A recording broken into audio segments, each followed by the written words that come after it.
দর্শক, হঠাৎ একটা মিছিল দেখতে পাচ্ছেন। মিছিলটি গণ অধিকার পরিষদের সম্ভবত। আপনারা দেখতে পাচ্ছেন যে এই মিছিলটি এইমাত্র যে পল্টন মোড় হয়ে প্রেস ক্লাবের দিকে যাচ্ছে। আপনাদের দেখানোর চেষ্টা করছি যে আজকের যে মিছিলটি কী বিষয়ে, সেই বিষয়টি আমরা জানার চেষ্টা করব। যে যেখান থেকে যুক্ত আছেন সংগ্রাম প্রতিদিনের লাইভ বেশি বেশি করে শেয়ার করবেন, শেয়ার করে সবাইকে দেখার সুযোগ করে দেবেন। দর্শক, যে যেখান থেকে দেখছেন সংগ্রাম প্রতিদিনের লাইভ,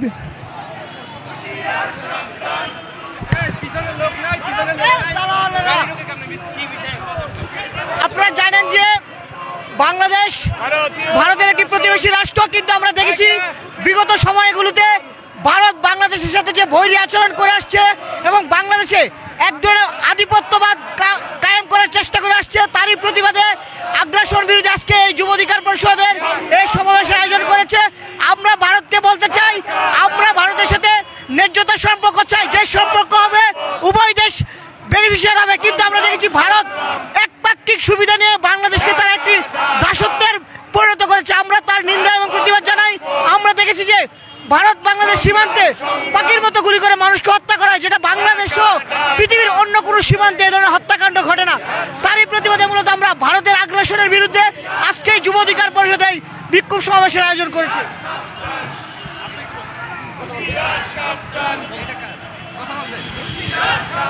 বাংলাদেশ যুব অধিকার পরিষদ কর্তৃক আয়োজিত ভারতের আগ্রাসন বিরোধী আজকে যুব প্রতিনিধি সমাবেশ।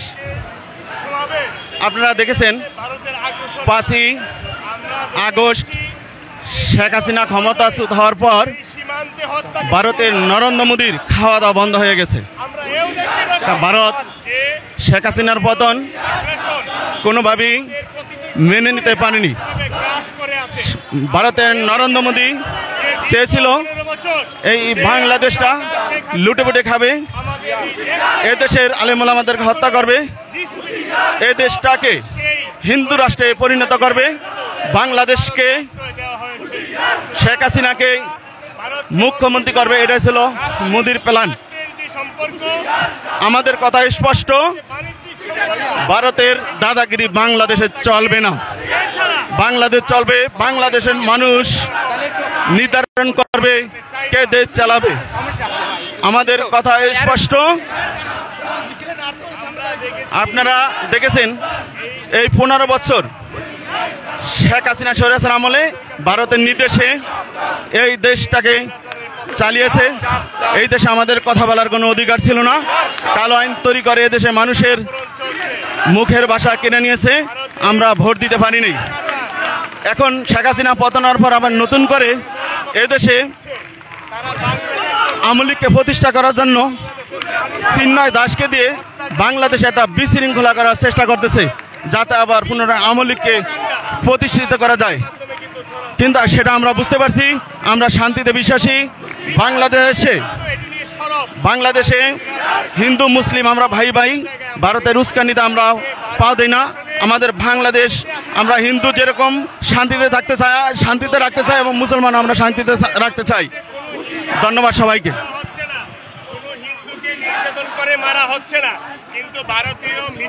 দর্শক, আপনারা যে যেখান থেকে দেখছেন সংগ্রাম প্রতিদিনের লাইভে, যেমনটা শুনছিলেন, আমরা আরও একটু জানার চেষ্টা করব। যে যেখান থেকে দেখছেন সংগ্রাম প্রতিদিনের লাইভ বেশি বেশি করে শেয়ার করবেন এবং সবাইকে দেখার সুযোগ করে দিন। আপনারা যে যেখান থেকে দেখছেন সংগ্রাম প্রতিদিনের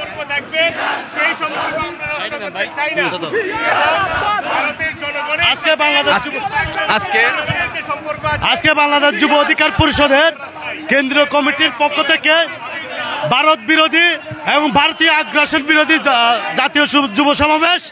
আপনারা জানেন, ভারত স্বাধীনতার পর থেকে এদেশে রীতিমতো আগ্রাসন এবং জুলুম চালাচ্ছে। ভারত যদি মনে করে এই দেশটা হায়দ্রাবাদ, এই দেশ সিকিম, তাহলে ভারত ভুল করবে। আমরা স্বাধীনতা এবং সার্বভৌমত্বের প্রশ্নে এক এবং অভিন্ন। আমরা বাঙালি জাতির সার্বভৌমত্বের ক্ষেত্রে আপোষহীন। আমরা এক চুলো ছাড় দেব না। যারা ভারতের হয়ে দালালি করবেন, ষড়যন্ত্র করবেন, বাংলাদেশ যুব অধিকার পরিষদ তাদেরকে শক্তভাবে প্রতিহত করবে। ধন্যবাদ।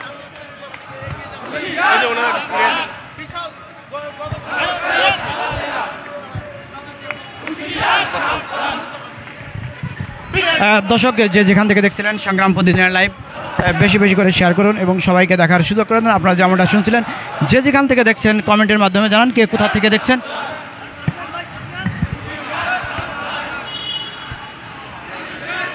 কে কোথা থেকে দেখছেন সংগ্রাম প্রতিদিনের লাইভ বেশি বেশি করে শেয়ার করুন এবং শেয়ার করে সবাইকে দেখার সুযোগ করে দেন।